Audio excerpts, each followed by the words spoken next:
book babes, welcome back to Two Girls, One TBR, your chaotic book besties here to wreck your reading list. One morally gray man at a time.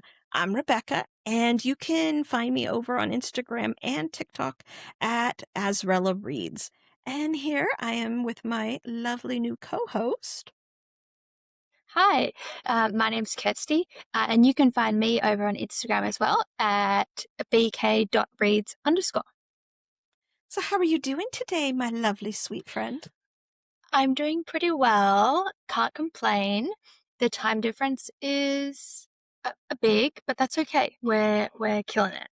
We're killing it. Well, right now it is 11:22 for me. What time is it for you right now?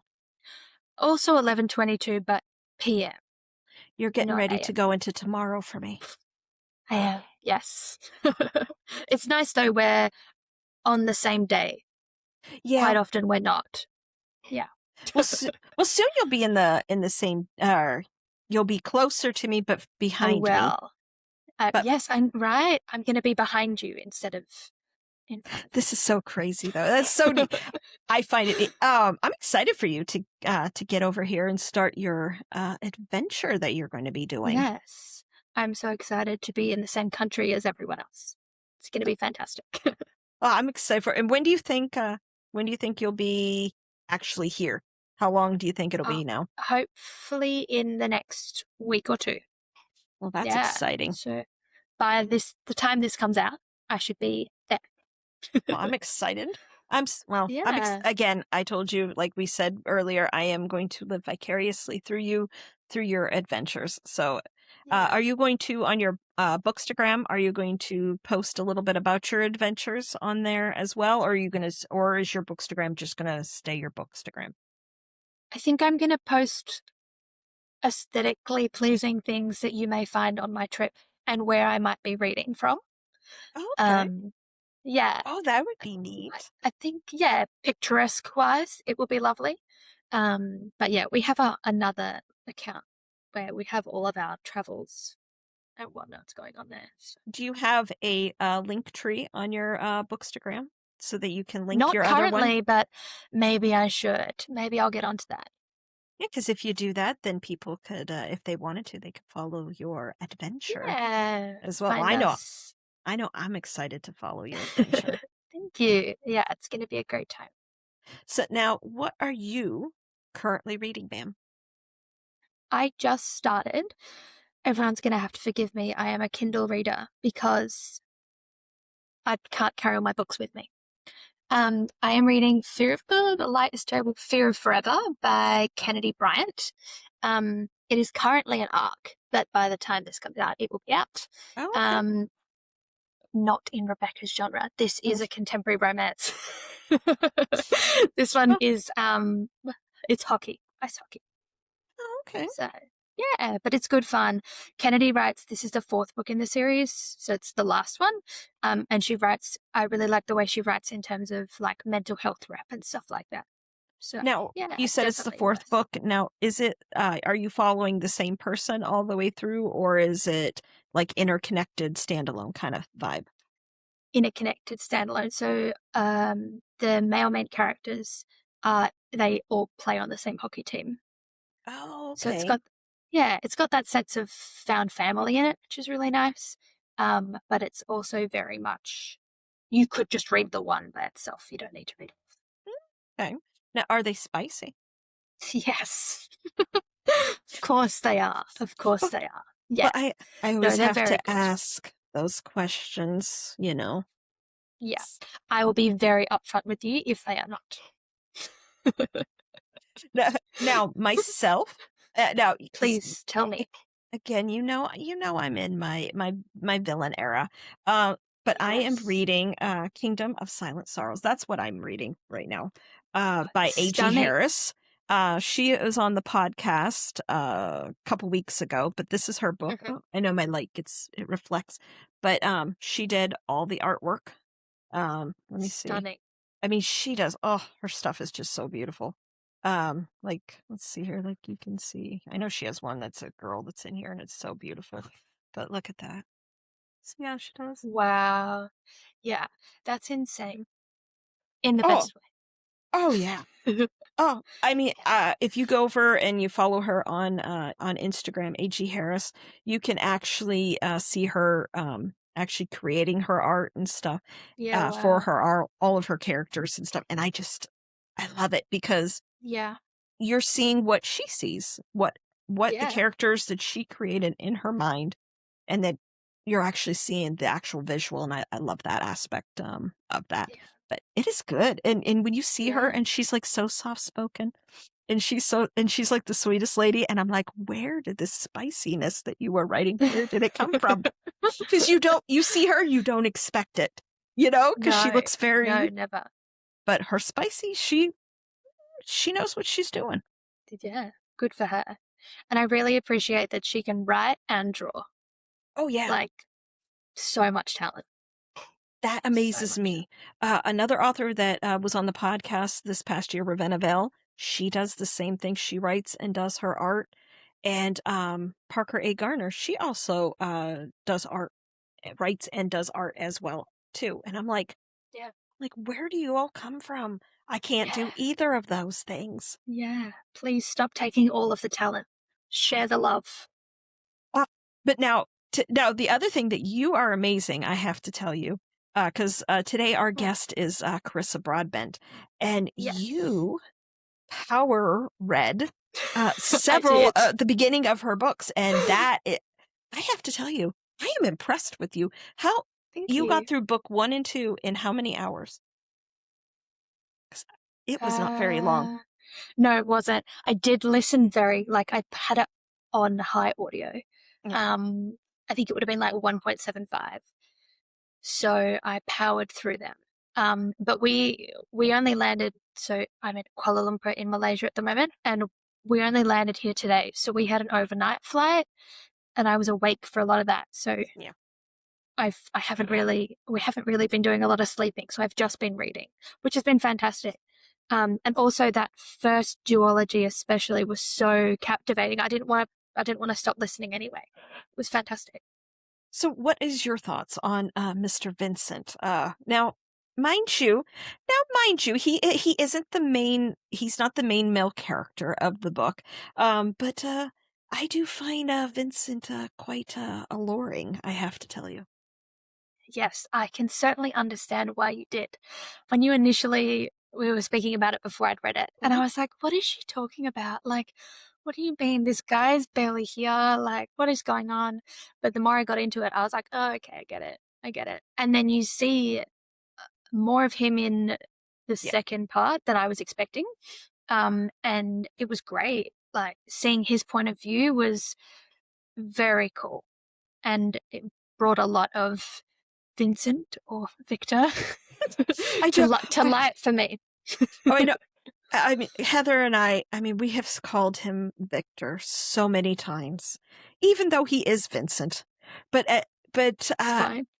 it's hilarious but the thing is, her and I will have a full-on conversation, and neither of us will pick up on it that we're calling him the wrong name. I think we're more aware of it now because we've picked up on it so much that we do this. But Yeah. oh yeah, we both like Vincent. And if I Yeah. remember correctly, he has long white hair, doesn't he? Or silver Yes. hair. White? I Is it see white or silver? I think it's white. White. It's just, Let's go with that. normally I'm like the dark-haired MMC is the Yes. one Yeah, that gets me. 100%. But there's something about him. I don't know if it's just the power that he demands, or just Yeah. his regalness about him. Mm, Maybe it's because he's a vampire. I don't know what it is, but there's something yeah. about I love him more, even though I love Rain. Don't get me wrong. I absolutely love him, but there's something about Vincent. But I'm deep in my villain era, so maybe that's why. Yeah. Definitely. I definitely think I'm more of a Rain girly. But I also think when you eventually start your Throne of Glass journey, there may be someone that you find alluring in the same aspect that you find Oh, that's interesting. with Vincent. Mm. I wonder if anyone else will understand what I'm talking about. Maybe they will, but I Now- don't want to spoil anything for you. Now, You do have to get to this, though, at some point. You I have do. to read the novella. Now, Six I have Scorched it on here. Roses. Now, everybody, look, if you're watching us on YouTube or on Spotify or whatnot, it's not very big. It's probably, what is it? Let me see. It's not that long of a little novella. It is 164 pages. But Beautiful. I think you can only get it in hardback. And I love it because it has the little, Oh, ribbon. I don't remember if yeah, it I love has. that. Look at the cover in the inside. Look how Wow, beautiful it that is is. stunning. And it's All just of her so books are cute. stunning. Oh, absolutely. Um, just the artwork on them, everything. It's beautiful. But when you Yeah. get to this, now you got to meet the couple that is in here in Yes, book in the 2. first one. Oh, Yes, sorry, book 2. Yeah, first yes. duology, book 2. In Ashes and the Star-Cursed King, you'll meet, it's Vale and Lilith, but this is their love story, and you get to see how that happened and who Lilith was and who Vale is, whatnot. And it's so, I just love it. It is so beautiful. So please don't ever skip it. Anybody that's reading the Crowns of Nyaxia series, do not miss this one because it is so good. It is, I don't know. I love that. That is probably my favorite little novella I've ever read out of all the books I've ever done. And when we talked to her, because everyone, just a little tidbit, we're filming this part after we've already talked to Carissa. We have. We have already. So, but I was telling her how much I loved this one, and she said she wrote that in 2.5 weeks. Yeah, That's wild to me. Mm-hmm. Yeah, I know it's short, but like they pack a punch. Oh, yeah. And then when you read it, and it's just, again, like I said, it's a beautiful love story. That's the other thing about how she writes. That's why I told her she's one of my auto-buy authors. I love how she writes, and the scenes that she writes with them, with her characters, the love stories that she's she's creating, and they're beautiful. And it's not, you'll have that enemies to lovers thing, and she writes it perfectly to it. It's not like you'll see it and then they're immediately, together. Some books you'll read that. This, she does the slow burn. I mean, it's perfect. Yeah, Mm-hmm. does it very well. Mm-hmm. Very well. And I often struggle with Romantasy, especially with the first book and the world building. And it's just so much information all at once, and it's just kind of info dumped on you, right?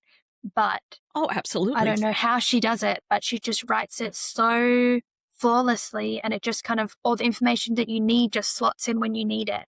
And you kind of just learn about the world as you go along, which I love, because I can actually take the information in and remember it, right? But if you're telling me 27 different names of things in the first 10 pages, I'm not going to remember them by the end of the book. Do you know what I mean? Well, see, like a lot of people have issue with the Plated Prisoner series, with the first book, Guild. That, and because like a lot of people get it and they'll start reading it, and then they might quit after book 1 or not even make it through book 1 because they're like, I don't get it. I don't understand where this is going, that kind of thing. But you have, for that particular book on book 1, you have to read that. It is a tremendous amount of world building. But, and you don't meet my book husband until book 2. But, it's one of those ones you have to have that world building in that particular series. You have to have that to get to where the journey goes. I've heard people say that also about ACOTAR with the, A Court of Thorns and Roses with the first book. Like some people, they had a hard time reading that first book. I've heard some people even had quit halfway through it and didn't finish. And I'm like, it's so beautiful once you get, I mean, I loved it though, myself personally, but but that's just me though. I don't know. Did you have, now did you struggle with ACOTAR? No, But I think I didn't struggle with ACOTAR because I read Throne of Glass first. Oh, okay.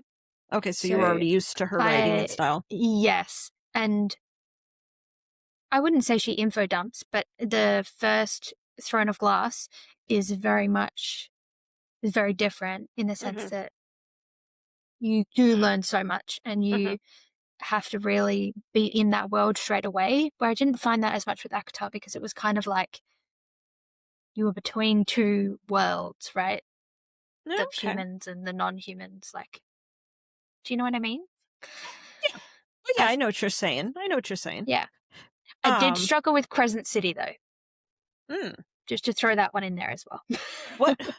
What for you? What was it because with Crescent City? Is it because it was more like urban type setting, since it was so very different than the other two series, or was it the story itself that was difficult? What Yeah.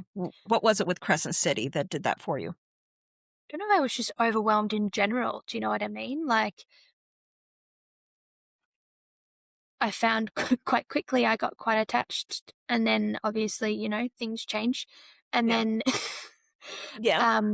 and then you learn and you meet so many people really quickly, and then I think, yeah, to be honest, maybe my brain did struggle a little bit with you've got all of these romantasy elements being this urban world. It took my brain a little while to get around that, maybe. I'm not sure. But Well, I once mean, I it was was. in it, I was in it. Oh, I mean, it is a lot of characters, and when you read Crescent City, yeah, because it is very different than Sarah's, other two series. Now, mind you, I haven't read Throne of Glass, Yes. but I do know from other people saying that it is different. It's very different than ACOTAR, because it is like more modern, like our more modern world. It's Yeah. but there's a lot of different types of characters. You have more shifters. You have fae. You have vampire. You have mermaid. I mean, there's human. I mean, there's a lot of moving pieces, and then you have the Asteri people, which is something altogether different. And then you're reading the beginning of the book, and you're like, oh, you're just happy and you're Yeah. going along, and then you get, I think it's like maybe Yeah. 5 chapters and something like that, and then there's Chapter 5. Yeah. something catastrophic event happens, and it alters the timeline. It alters the rest of the books. Everything. And Yeah. And the female main character is Bryce, and this event that happens, it rocks her entire foundation of what she thought she knew. And the entire rest of the series, she's trying to figure out how did this happen? Why did this happen? And she thought she knew, but she didn't know, Yeah. I guess. Yeah. Yeah, 100%. But I really like in Crescent City that you learn everything with her, right? Like, Yes. the narrator isn't keeping anything from you. You're learning it with them, and then you kind of feel how she would feel, which I really like. And you go through those emotions, which I think for me, when I got to the third book, it made me so much more emotional because you're still so invested in what happened in chapter 5 of the first book. Yeah. But these books are 800 pages each, and you're nearly at the end of the third book and you're still thinking about chapter 5. Like, it's crazy. And it's so interesting. And then, of course, the thing that I didn't realize, I mean, I had heard people say this, but I didn't realize, if you have read ACOTAR, it is very important for you to read Crescent City, because when you get to book 3, there's questions you have from ACOTAR. They answer things in book 3 from there, and there's crossover kind of thing. So before ACOTAR 6 comes out, everybody, please read Crescent City. It's very important, because I do feel that will play a role in whatever's upcoming. Yeah, for sure. But it was so good. I loved it. I absolutely love Crescent City. I didn't have any expectations 100%, going into it as much.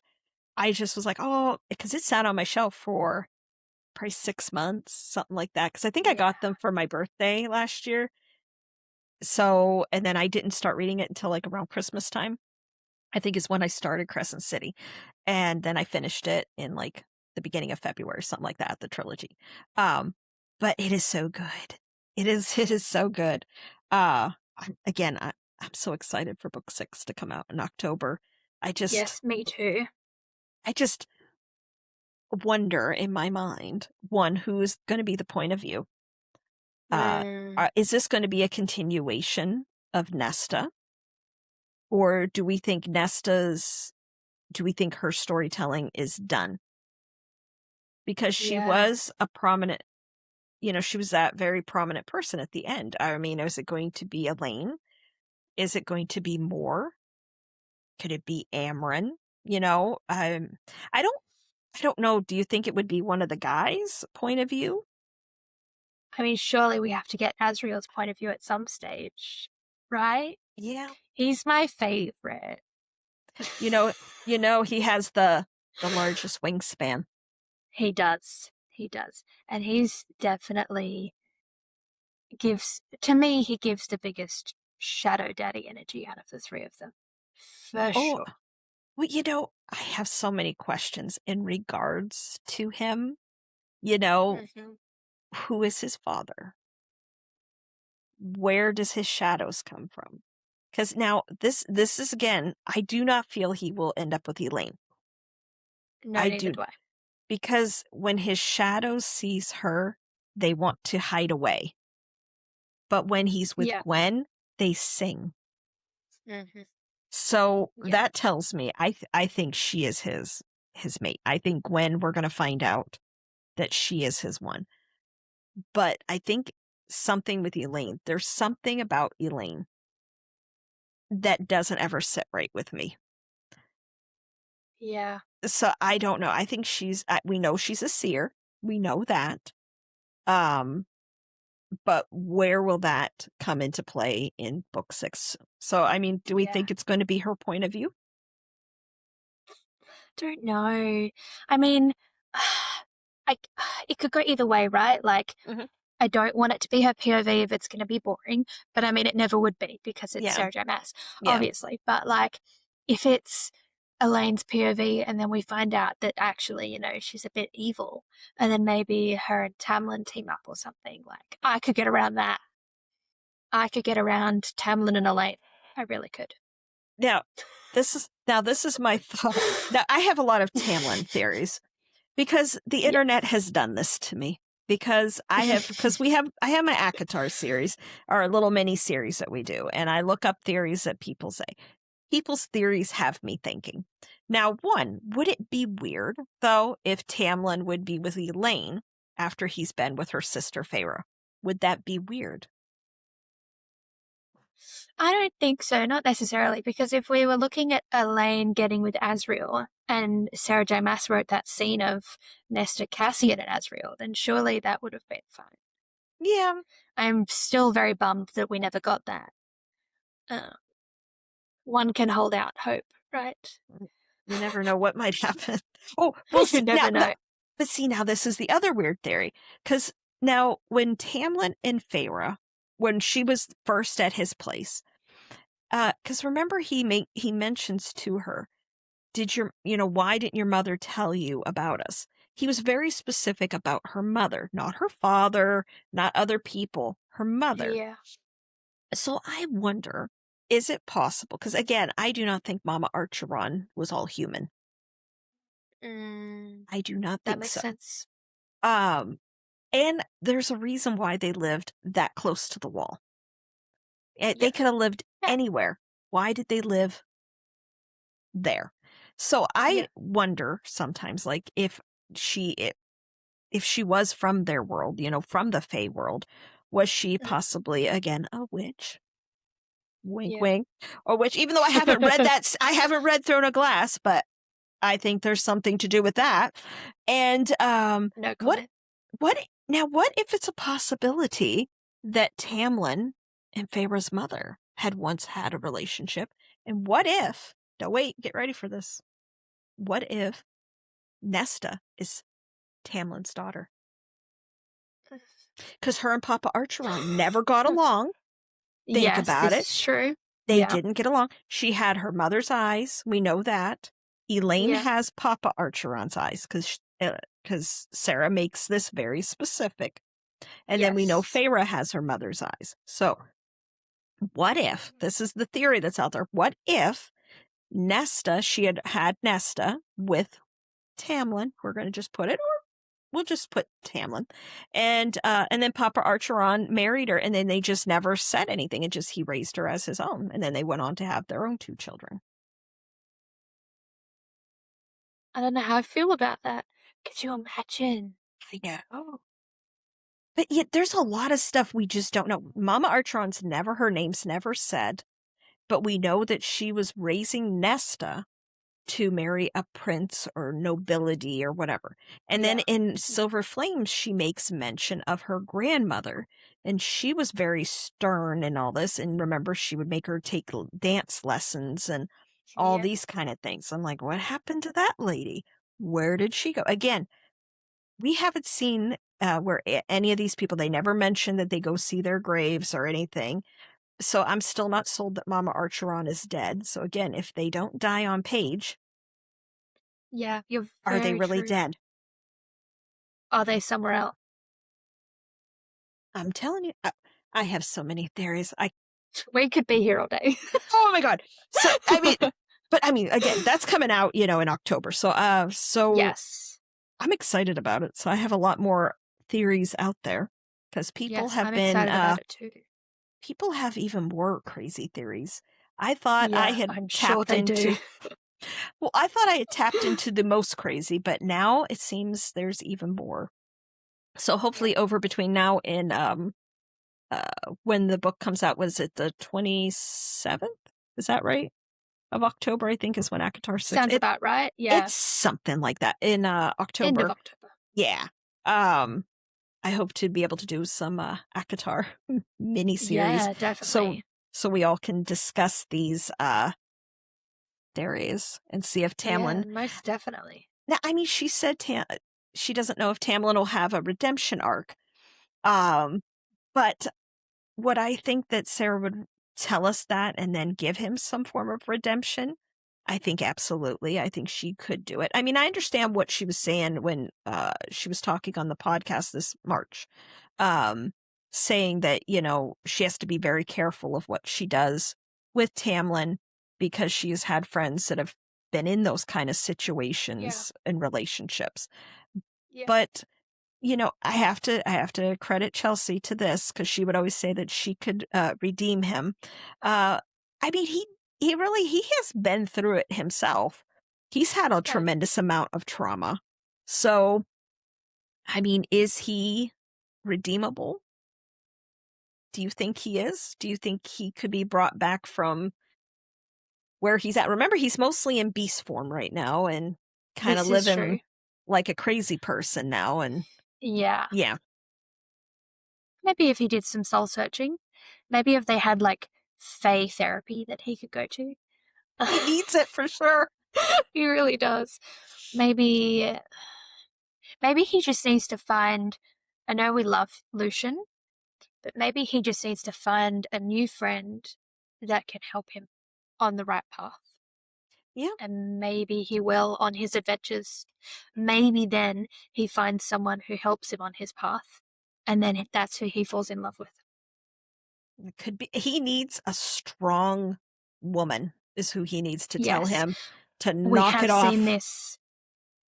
We have seen it from Sarah J. Maas before, where we've seen people that we don't like, who we've liked, and then we don't like, and then they get their redemption arc. We have seen it before.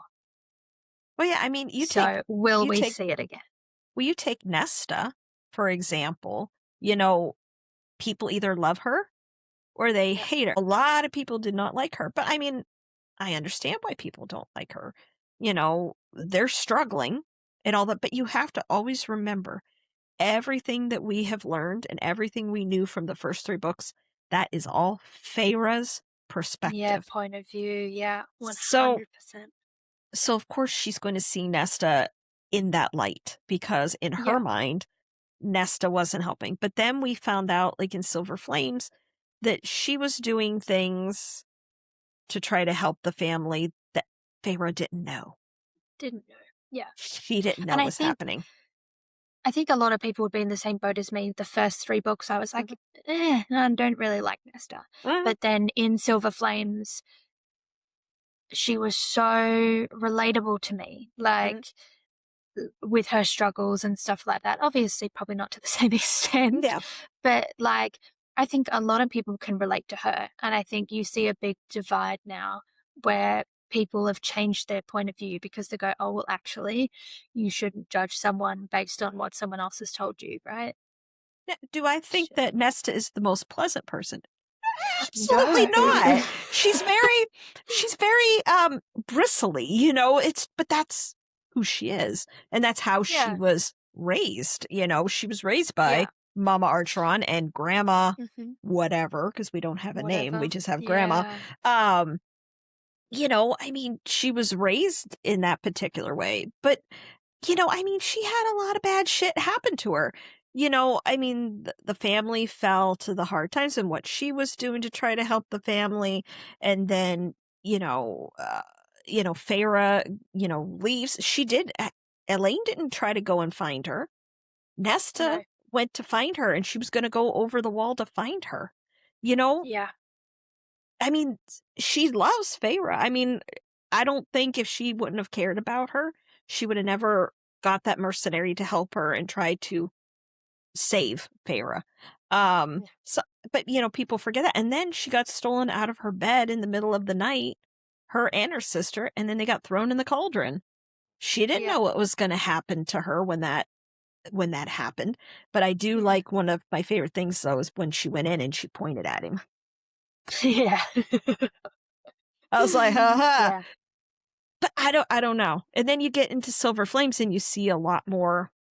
I understand why she's like losing her mind and why she's drinking and Mm-hmm. why she's sleeping with every guy she can. She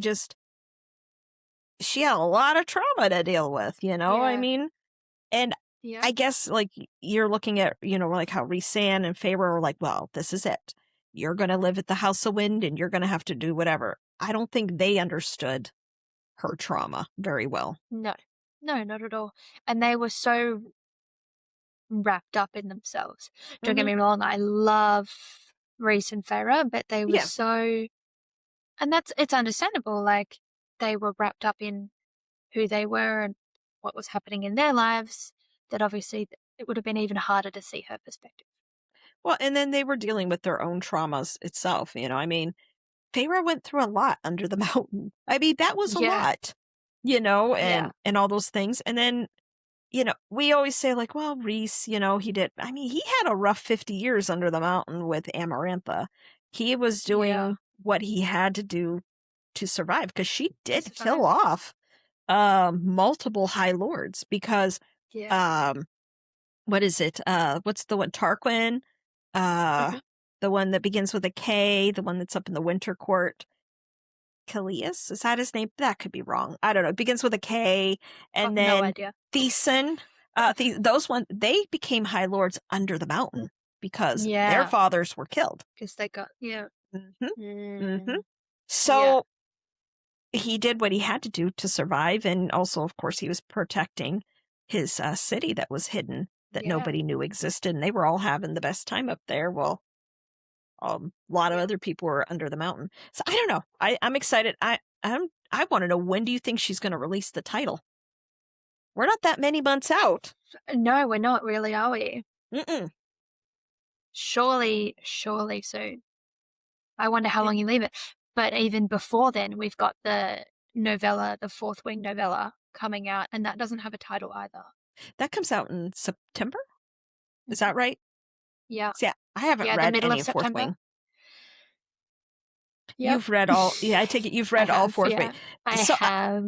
well, I'm assuming this novella is going to. It's not a prequel or anything. Novella. So I'm assuming it's We going to be don't a transition, know. maybe.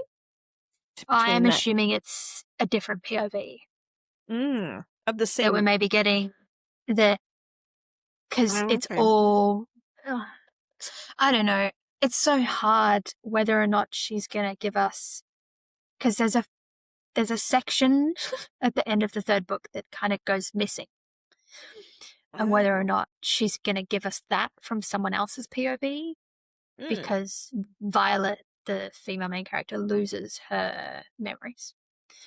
So whether or not we see that from someone else's point of view, and that's what the novella is, or Interesting. it could be anything. Well, yeah, it could be anything. That's interesting. See, I haven't read it because everybody tells me all the books end in a cliffhanger, and then there's always big gaps and chunks between the books. So I'm waiting until they're all out, and then I'm going to read them. Well, like with Lost Memory kind of thing, if you if you read Bewitched by Laura Thalassa, it's a memory thing happening in that book because you follow. For some reason, I'm thinking her name's Celine. I could be wrong. The female main character. It's been a little bit since I've read it. But she's a witch, and she joins this academy. It's like a witches school kind of thing. That's just subplot in the thing. That's not the main thing. But every time she uses her magic or she does stuff, she loses more of her memories. And so she has notebooks and notebooks, and she writes everything down and all kinds of stuff. And that also plays a part in things. But there's a reason why she's losing her memories, and you will find out. You will find out. But it is so good. And then you will meet my second book husband if you have not read these. His name is Memnum, and he's 2,000 years old. And he's and the way he talks to her, and how he's so dirty. You know how Kingfisher and Quicksilver is just so dirty. He's very dirty like that.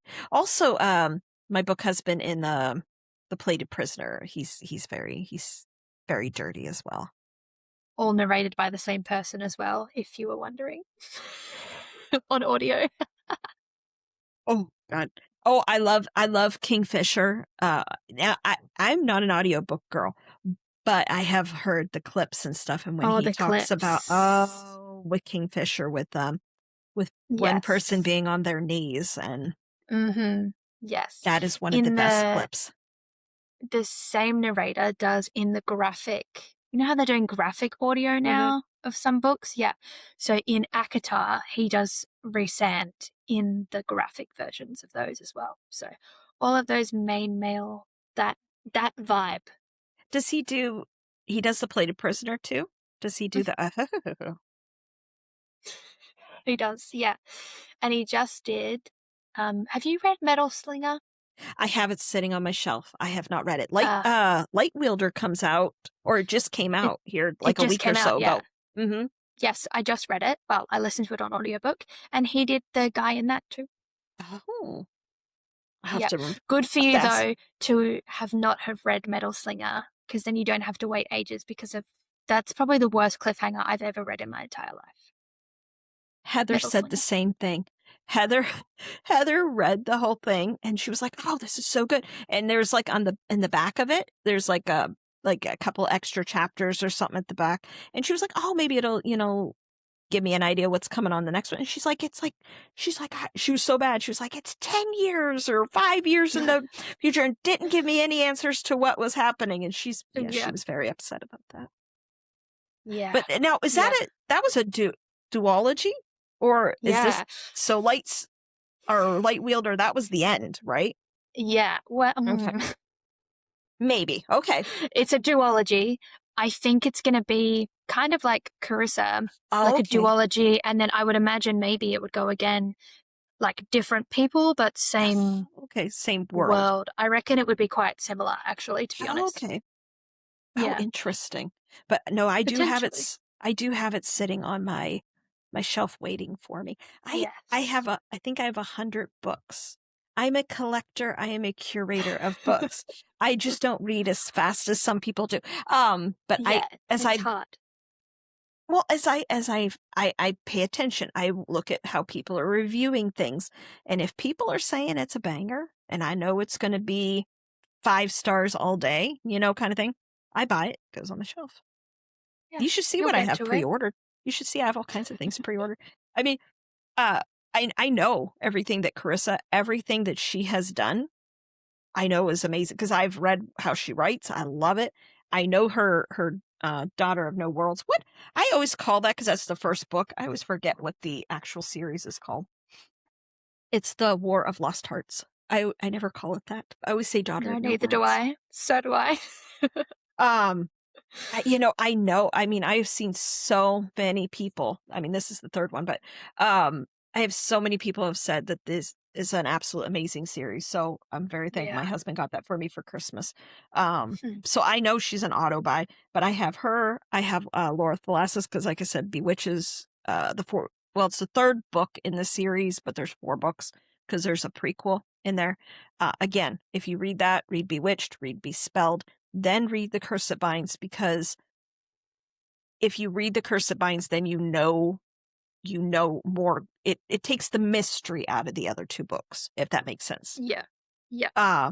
And again, I've read it and I knew what was coming in The Curse That Binds, and I still cried. Mm-hmm. It got me. Yeah. When a book makes you cry, you know it's a good book. So I'm excited for Bedeviled. That comes out in August. I believe in quarter 3 I have 16. There's 16 books that are coming out that I'm super excited about. And Wow. I have a lot of different ones pre-ordered. Now, are you, oh yeah, because you're going to be all over the place, so you won't be getting physical copy. You'll be getting Kindle, though. I will be, yes.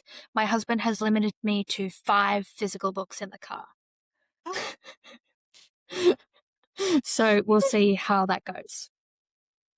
It might not last very long, but yes, I have a lot on my Kindle. How many, do you do Kindle Unlimited, or do you just pick and choose as you go? I do both.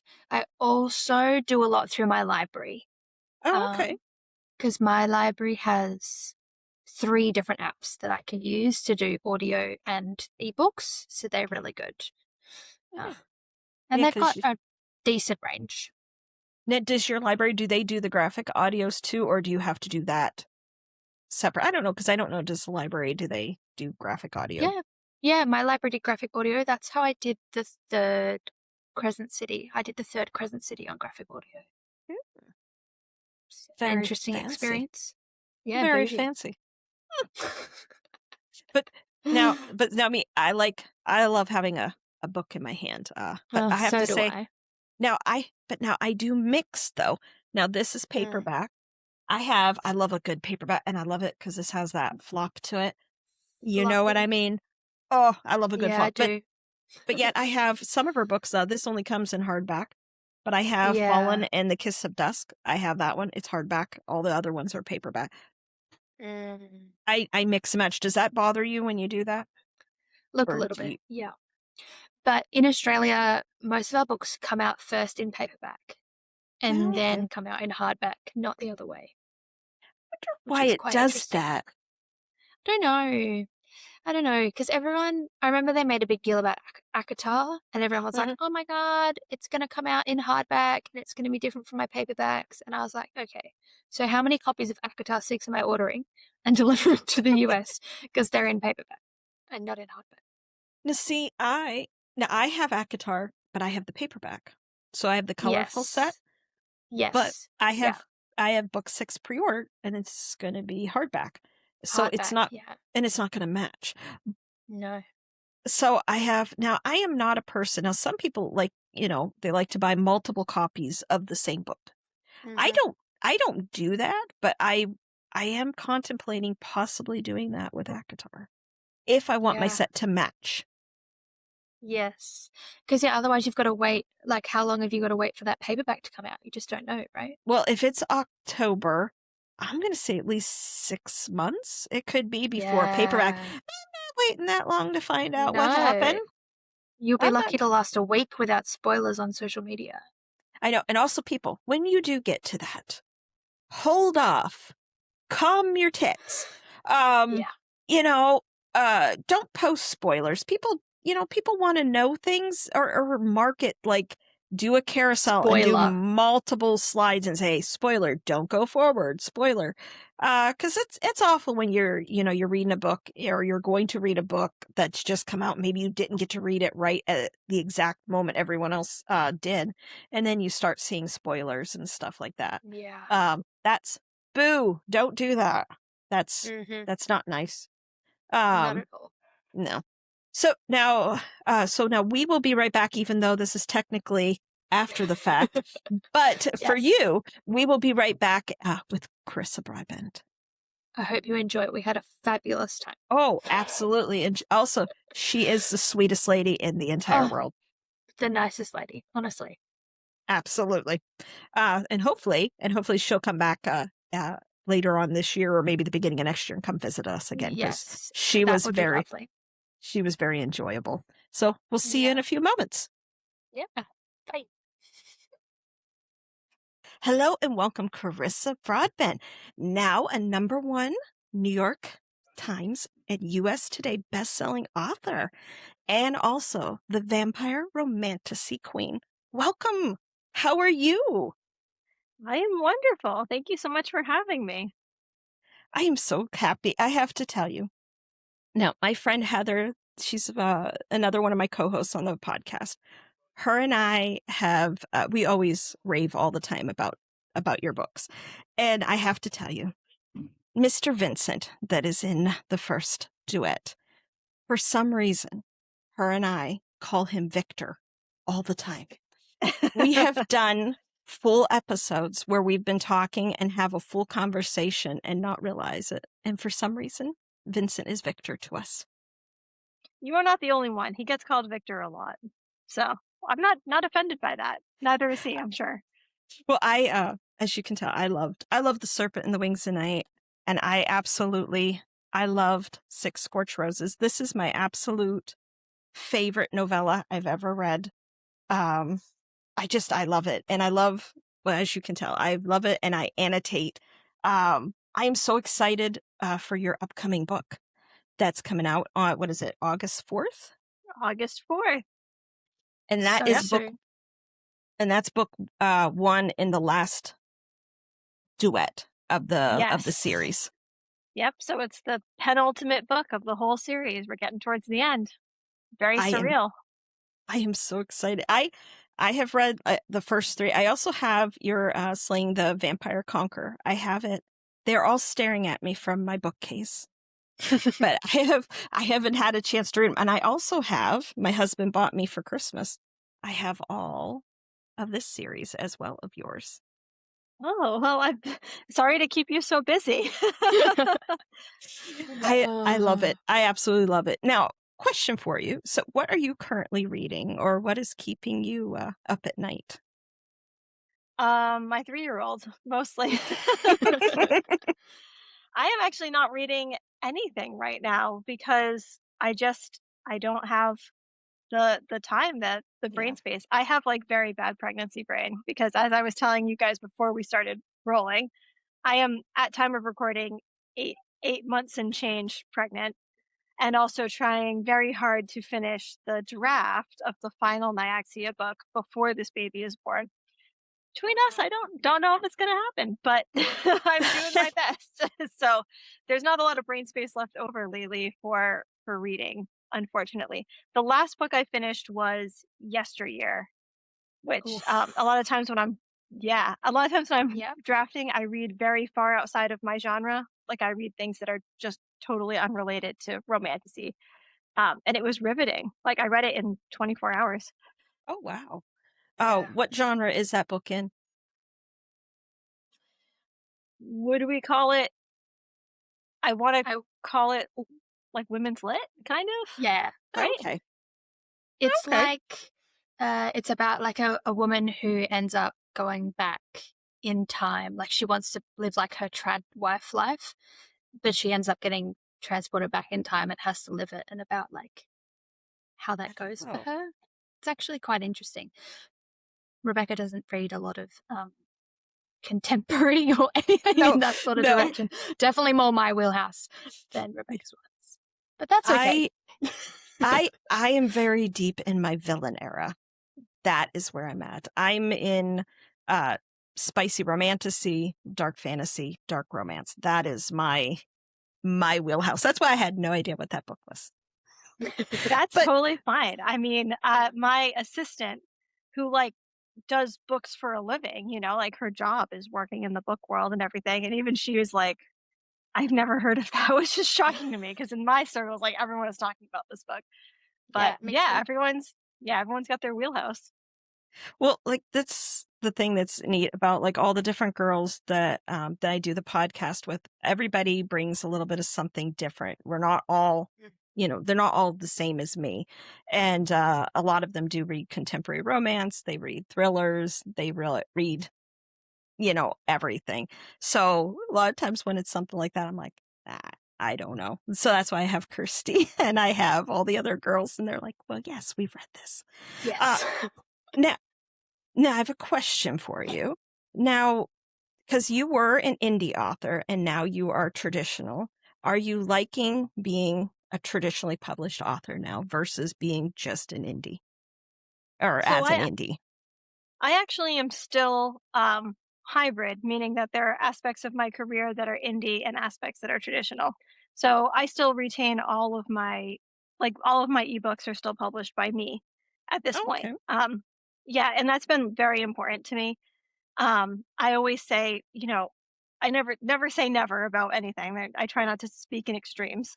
Um, but I very, very, very strongly believe there will always be some indie aspect to my career. Like it would take I don't even know what it would take to have me give up all of my independent rights and control over my career.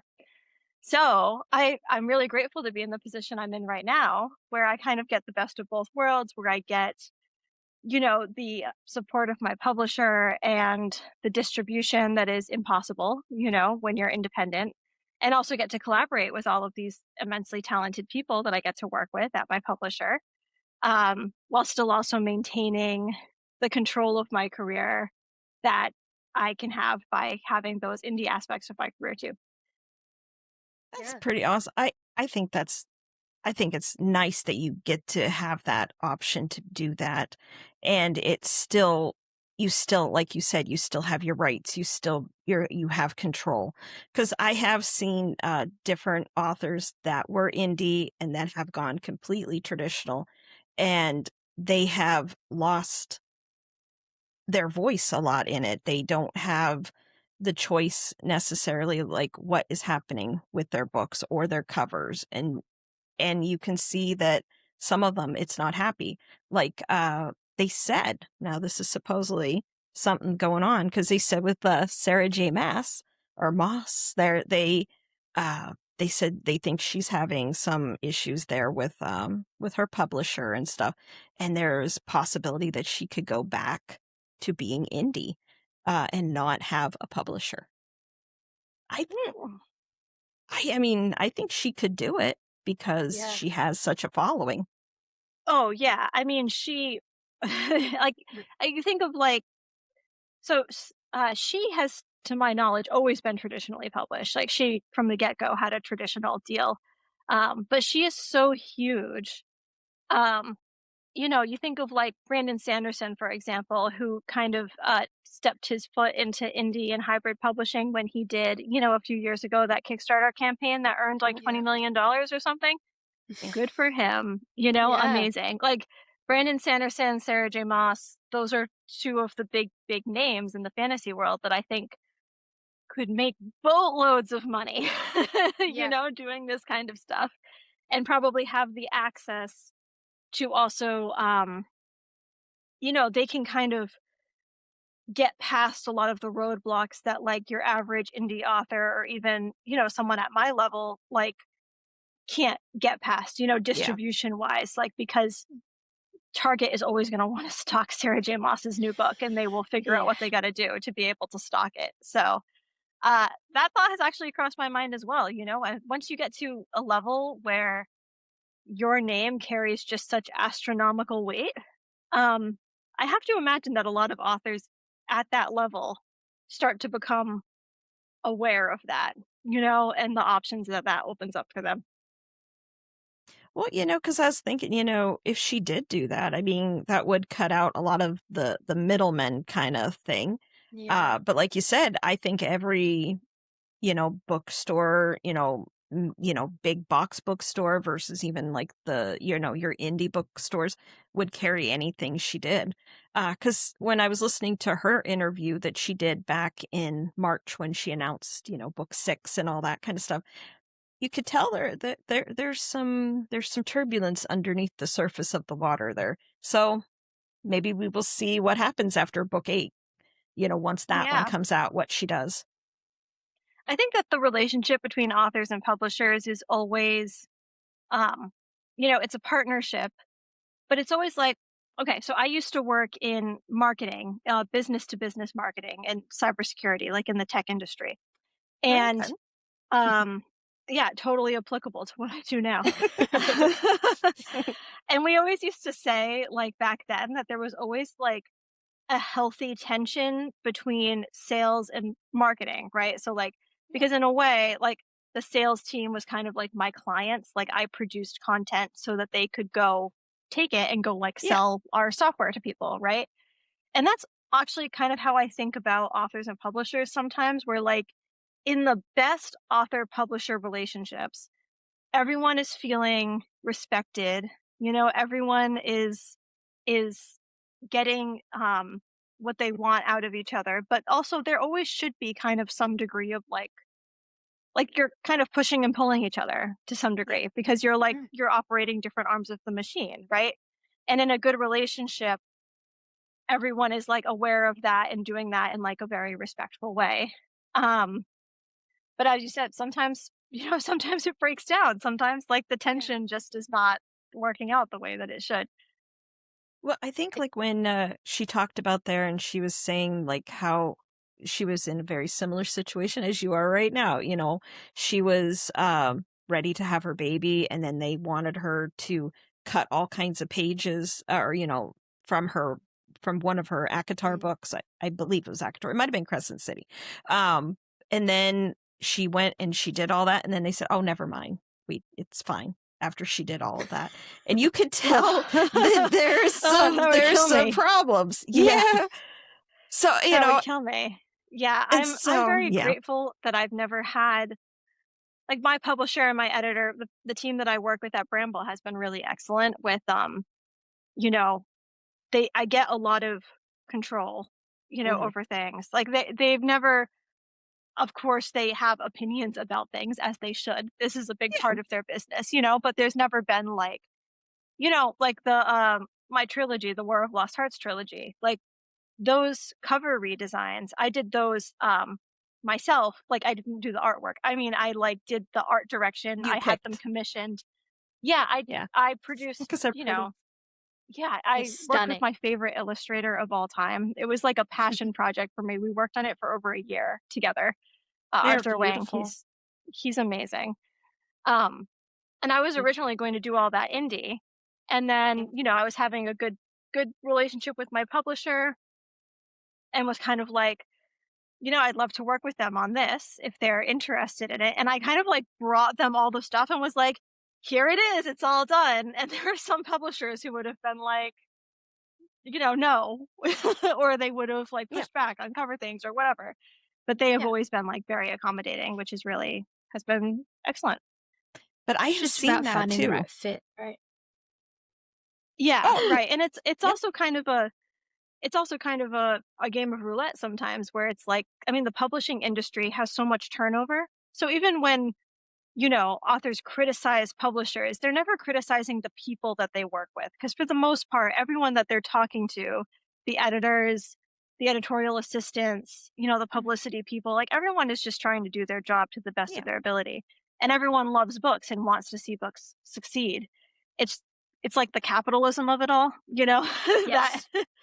that people are complaining about. And sometimes you have like a great vibe with a certain editor or a certain publicity person or whatever, and then they leave and take a better job because that's what they should do. But you get lucky sometimes.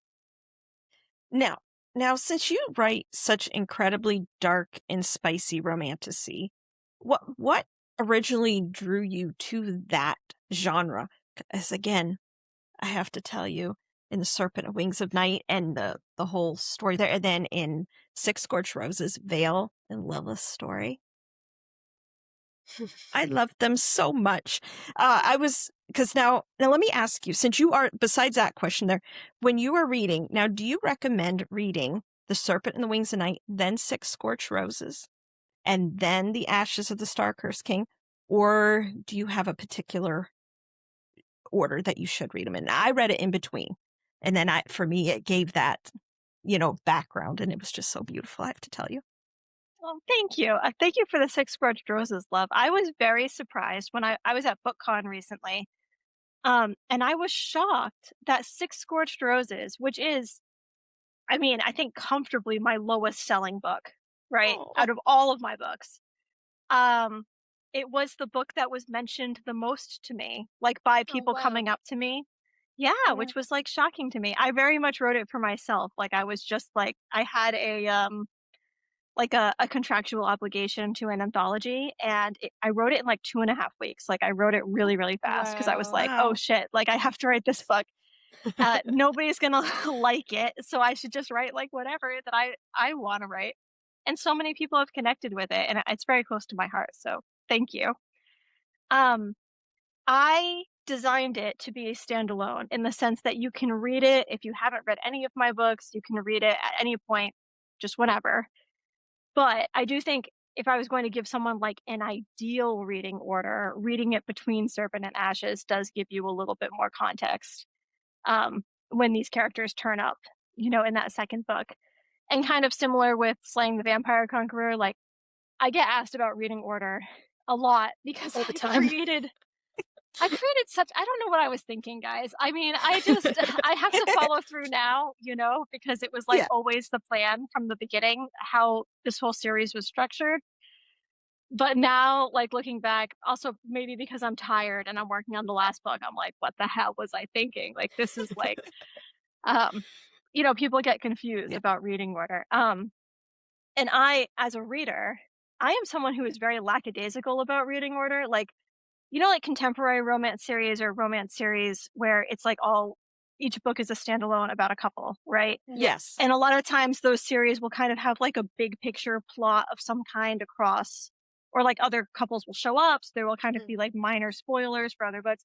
I don't care. I will start with book 5. Like, I am like a very, so when people like, sometimes I talk about my own reading orders and readers are like, this is wrong. Like, I disagree. Like, oh, I did this in the wrong order and now I have to go back. And I'm like, just relax. It's okay. It's fine. You can read it whichever way you want. Like, it's fine. So yeah, I went to similarly, Instagram to see if I could find the reading order because I'd only read the first duology, and my goodness, it did not help. I think it made it worse. In fact, seeing everyone's differing opinions of what I needed to read next, it was quite funny. Everyone they have very strong opinions about it, and I kind of feel like, especially when it comes to like the main 6 books, they're kind of divided up into 3 sections, but they're designed to be roughly, books 1 through 6. So like, if you want your ideal reading order there, just read books 1 through 6. The other 2, you can read them, you can skip them, you can read them whenever you want, you can read them first. I have some suggestions. Like I said, if you wanted like an ideal reading order, you might want to do Roses between 1 and 2, Slaying maybe after 2, I guess. But like, whenever I say that, people are like, no, this is wrong. You can skip them. You don't have to read them at all. You can read them whenever you want. Oh, now I haven't read Slaying yet because again, I have them all sitting here waiting for me. But nobody, please do not skip this one because this one is, it's just little and it's so wonderful. And again, thank you. I love that one so much. I love Lilith. I love Vale. That just it's just so beautiful. Again, I will say it again. I just love it. Kirsty hasn't read that one yet. I haven't. I went straight from 1 to 2, and then literally today I finished The Songbird and the Heart of Stone, which was problematic because it finished on a cliffhanger, and now I have to do this, and then I can start the next one. Yeah, so it's a pretty brutal one too. Sorry, it is. It is. I was like, no, this isn't happening. Help me. It's okay. It's all going to be fine. But But will now, it? Oh, don't say Oh. that. Don't say that. In my head, it's going to be fine. In my head, it's going to be so now, how did you get into writing, dark fantasy and romantasy? What sparked you? What got you into writing? So I used to write a lot as a kid, like as a young teenager. And I am a millennial. I'm 33. I have to like stop and think about it now, which is probably telling you something, right? I am 33 at time of recording, as far as I recall. And, and that means that I came of age in like the golden age of the internet. Like, I always want to take people who are like 25 aside and be like, no, the internet used to be like great. Now it's like 5 websites and they're all evil, and Yeah. they're all like trying to take over the world and instill fascism or whatever. But it used to be Yes. like there were lots of websites for any like weird shit that you ever wanted to do. You could find like there was lots of like, you know, people like writing online like chapter by chapter, which is what I did. yes. So I I used to also did write. that. Oh, see, okay, so you understand. Yeah, back in the Yes. day. Yeah. I used to do. I don't know if you were nerdy enough for this. I used to do like. Do you remember forum role playing? Do you remember No, those? sorry, I do not. No. Okay, so there was like. Well, do you guys remember forums? Like forums used Yes. to Oh exist. yes. Yeah. Oh Okay. yes. Right. So for the young ones listening, forums were like it's like Reddit, but like smaller, like, right? Like message boards. And there used to be like role play, like they would call them RPs, like games. And it was basically like you wrote a character, right? And then like somebody else would like come and write their character and like come into your like thread. So it would be like, oh, if you were doing like a magical academy one or whatever, and I wrote my character like studying in the library, and then you could write your character like coming in and being attacked by goblins or whatever. I don't know, whatever it is. But you were basically like writing stories collaboratively with like other people. Um anyway, so I did all that nerdy stuff when I was a kid, and it was always fantasy because I don't like playing by the rules. So I like to make up my own rules. And there was always some degree of romance in it. And actually, Daughter of No Worlds borrows heavily from a book that I was writing chapter by chapter online when I was like 13 years old, Well, that's including pretty some of the neat. really dark stuff. So, yeah. Wow. That's very cool. That is very cool. Now, because I'm older than you, both of you, I graduated from high school in '98, so the internet was just starting there, the late '90s. I remember we got our first computer in '96, and there were chat rooms, and chat rooms aren't like how things are today. And No. I actually met my first husband in a chat room Woo, back spicy. then. Oh, I know. And so that's how I met him. And then, but oh yeah, but they were those message boards and stuff. Like they have no idea. Like people like even my own kids, they don't understand. There was a thing called ICQ, I think is what it was. It was a little app and everybody could talk on it. It was just the internet was a very different time then. And of course, then later on, of course, the Vines and all that stuff started. And then now, I don't even know what the internet is. The internet's a very interesting place right now. And right now, also, you can't tell is, what you're seeing real, and some things are not real. You know what I mean? Yeah. It is an interesting time to be alive right now. Yeah, interesting is one word for it. Yeah. So now your career has been very amazing to watch. By navigating between all this, between, your indie world now and your traditionally, world, what do you see for the future? Where are you going after this series is done? What is your next project?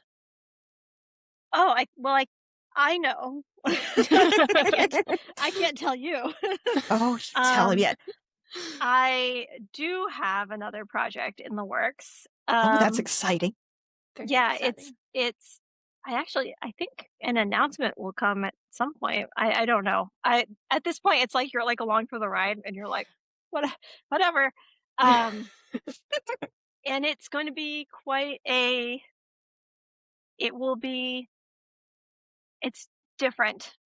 Okay. I never I never want to write the same thing over and over again. Um, and that's why, I have my 2 series and they're quite different from each other.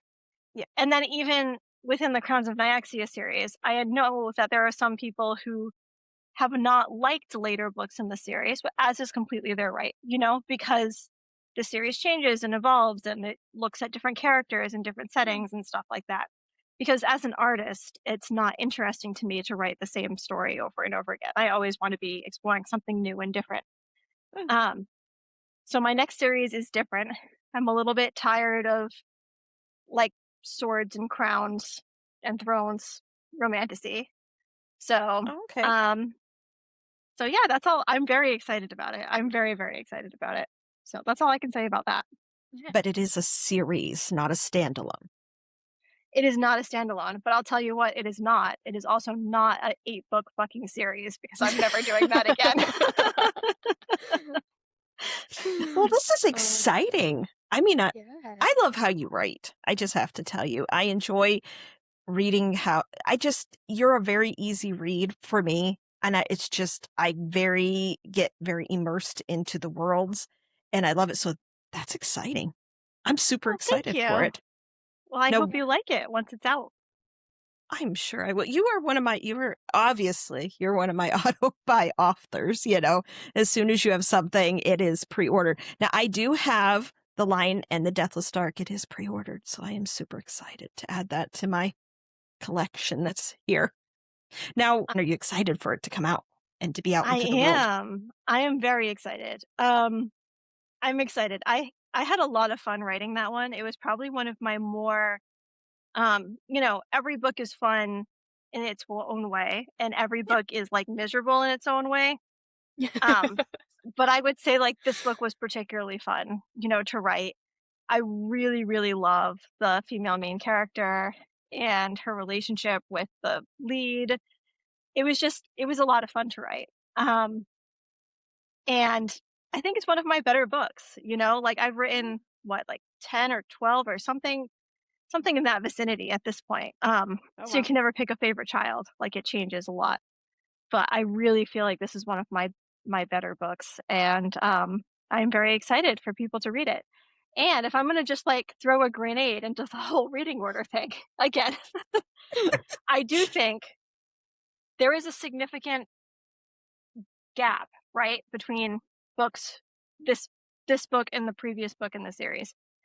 And because we have a whole new main character, like a whole new POV character, I do try to write every first book in the duology to be comprehensible if somebody were to pick it up, without having read all of the books in the series. Um, so I do get questions sometimes about like, oh, do I have to have read like every single Nyaxia book, to read this book?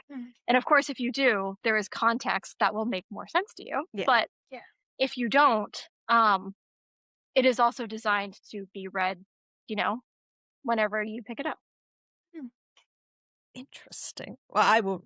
I will be definitely reading it through the order. That's me. I like to do that. But I have to tell you the other thing is your covers on this series, they are so beautiful. I mean, look at that. Yeah. I mean, I of course, know.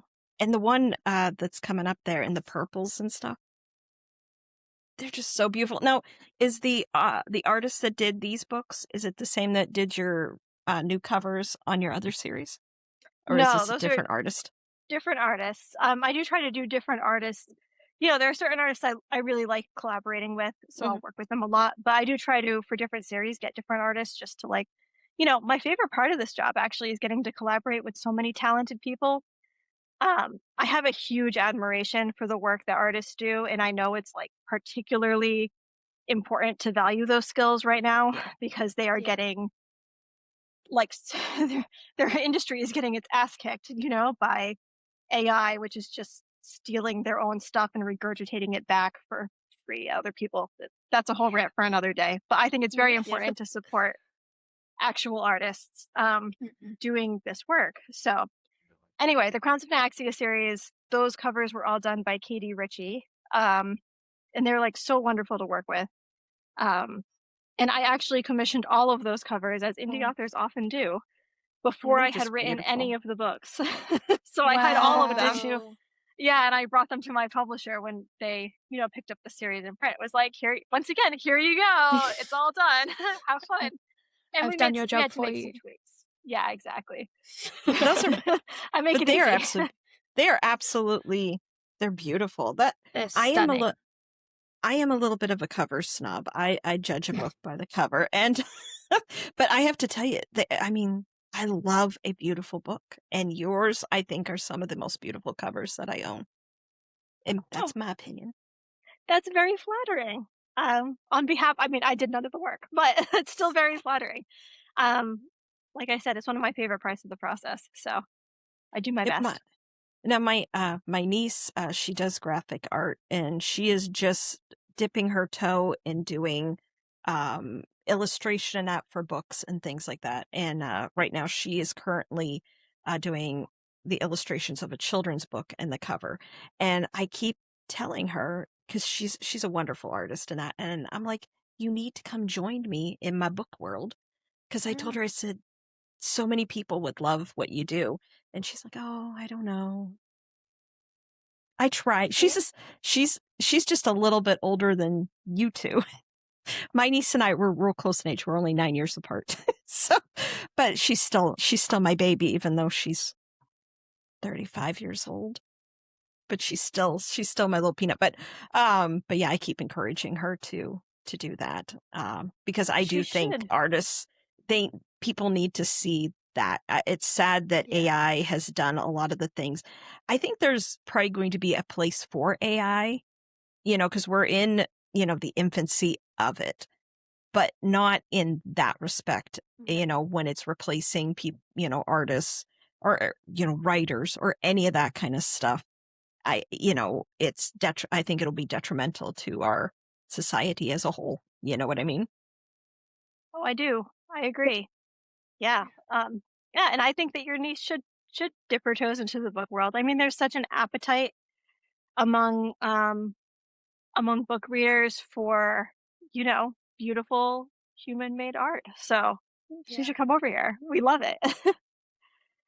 She has a little page where on Instagram where she does like time lapse with her art and stuff when she is drawing.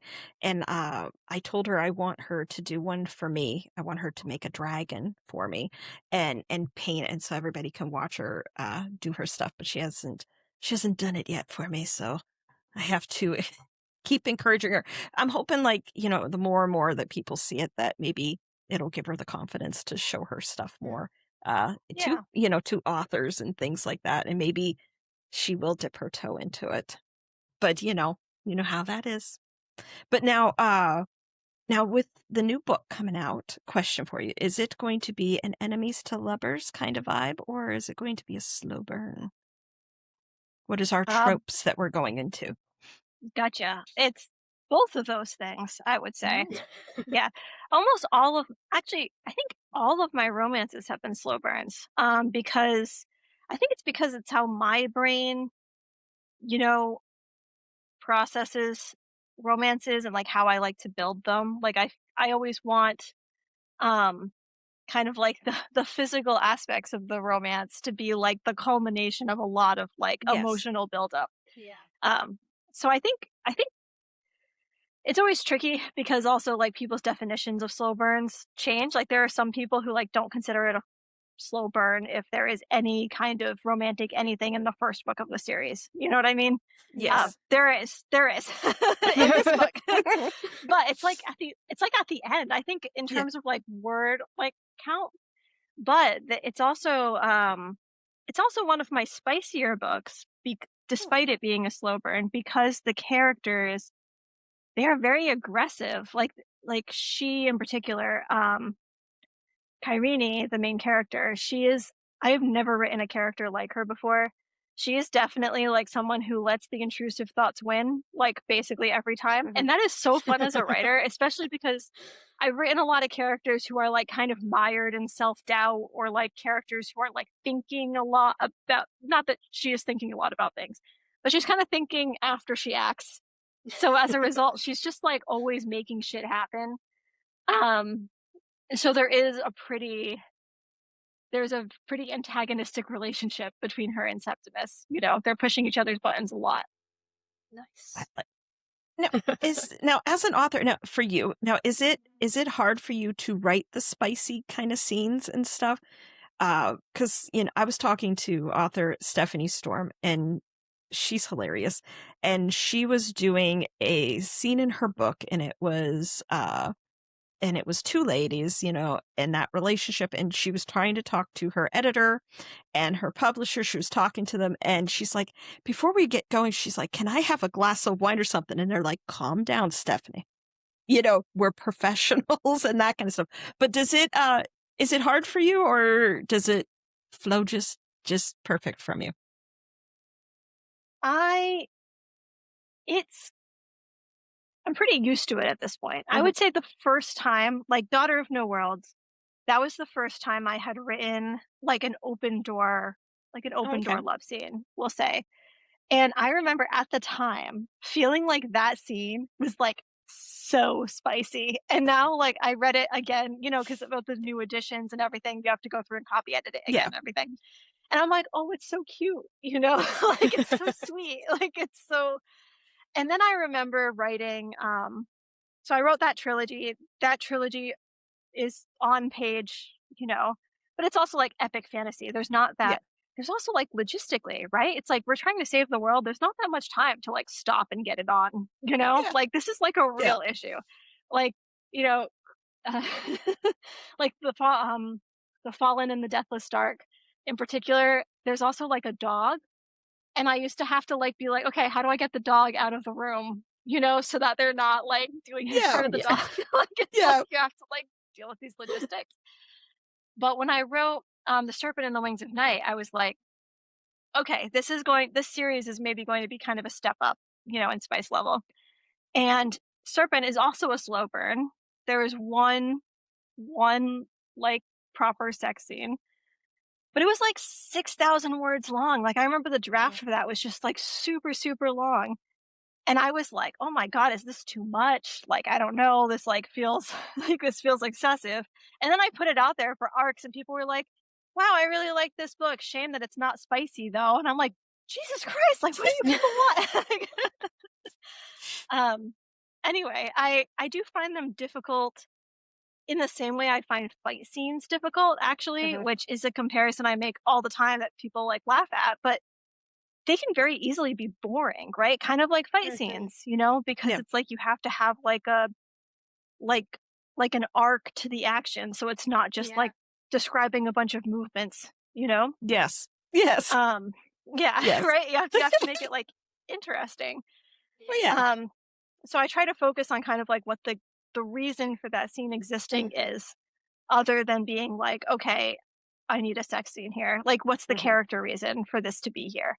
Because otherwise, you might as well just say, you might as well just kind of close the door on it. As a reader, like I find it boring when there are like a bunch of meaningless sex scenes. So that's the most challenging part for me. Do you think when you are writing it, is it difficult in the descriptions? Because like sometimes, authors, they have certain words like, folds or the seam or, do you find it harder to write words for the female anatomy or, those kind of descriptions, or the male, or do you not have issue with either? There are certain ones that kind of like squick me out a little bit, like for me, this is a big topic of debate amongst romance readers. For me, dick is not a sexy word. Like that's like it's like an insult word, or it's like a funny word, or like but it's not like a sexy word, so I don't and then I will say over time, my tolerance for like kind of like in the beginning I used to be very euphemistic about like anatomy words. And then over time, you're just like, okay, I'll just throw them all out there. And then also, it also depends on the character, because my books are first person narrated.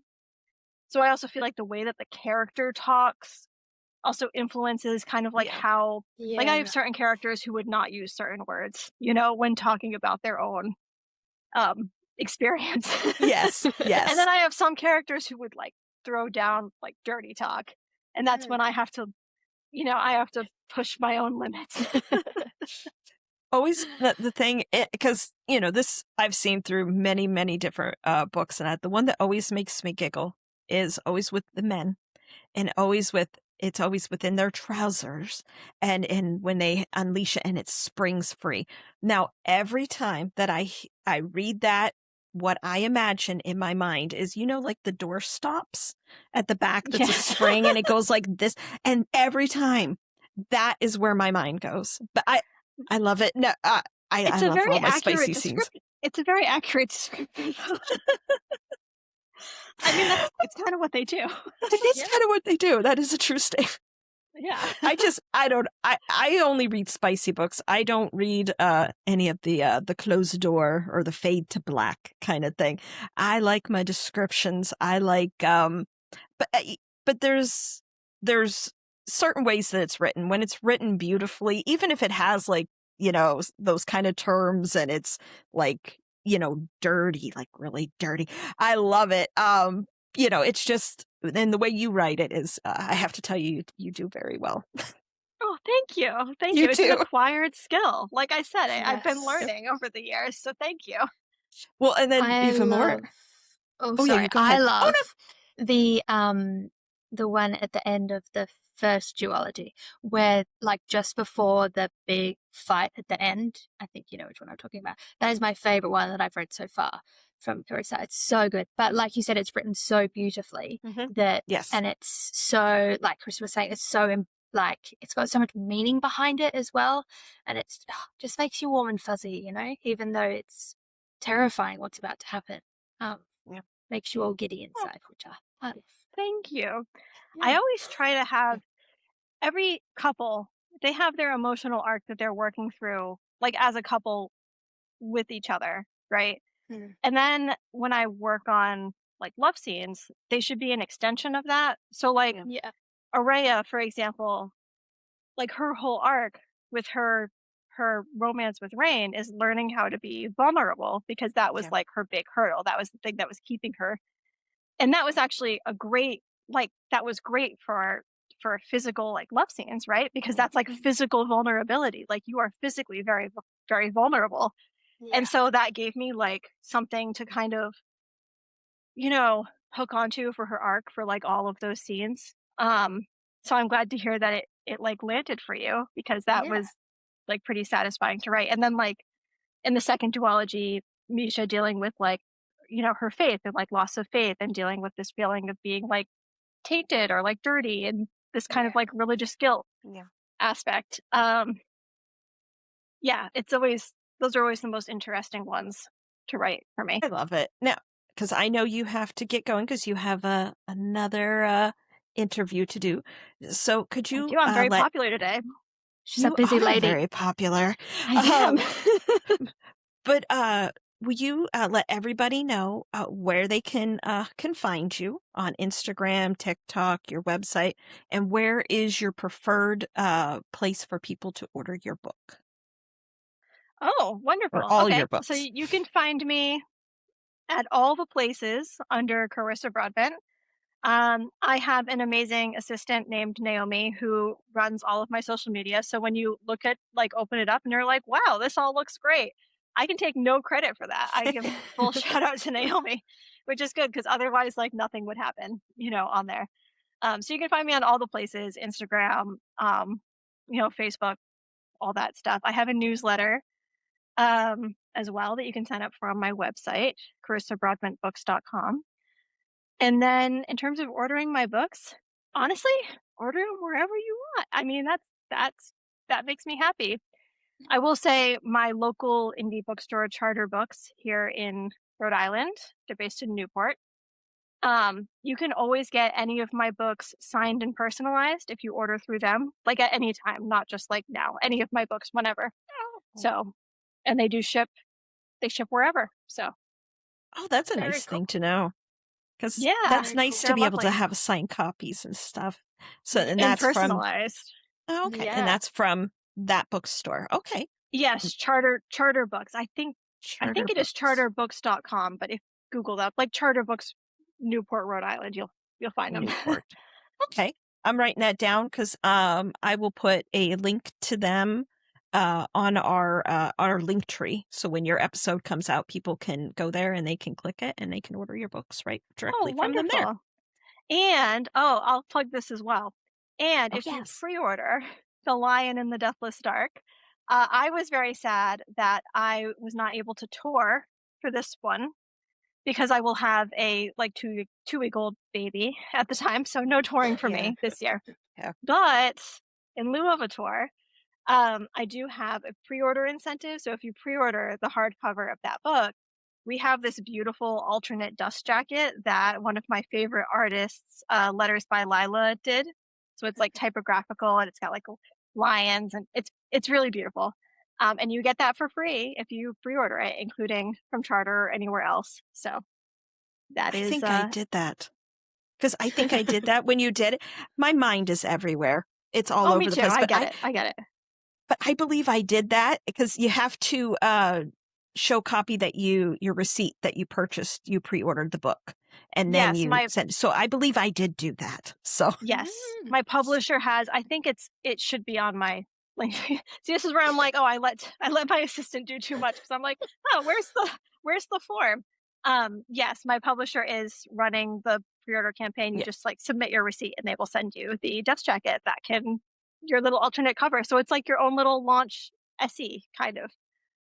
That's really a neat thing, that they're doing. I like that. I don't think I've ever had that. Something like that with a pre-order that I have done. But also pre-orders are also very important. So everybody do go out and pre-order The Lion and the Deathless Dark because that helps all authors.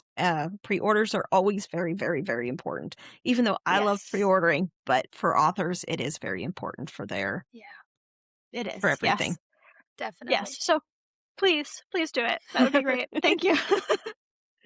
But thank you so very much for joining us. I enjoyed this. I hope you come back and visit because I have a whole bunch of new besties that are going to be joining me on the podcast. Kirsty is one of my main co-hosts now, and there's Katie, and then there's Jess, and then I have a bunch of other girls too. And again, we all absolutely we adore you and we do. And good luck with your baby, having your sweet little baby soon. So I hope you have a very quick delivery. Mm-hmm. Me too.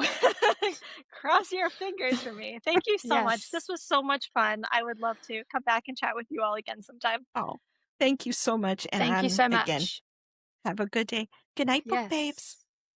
Bye. Bye.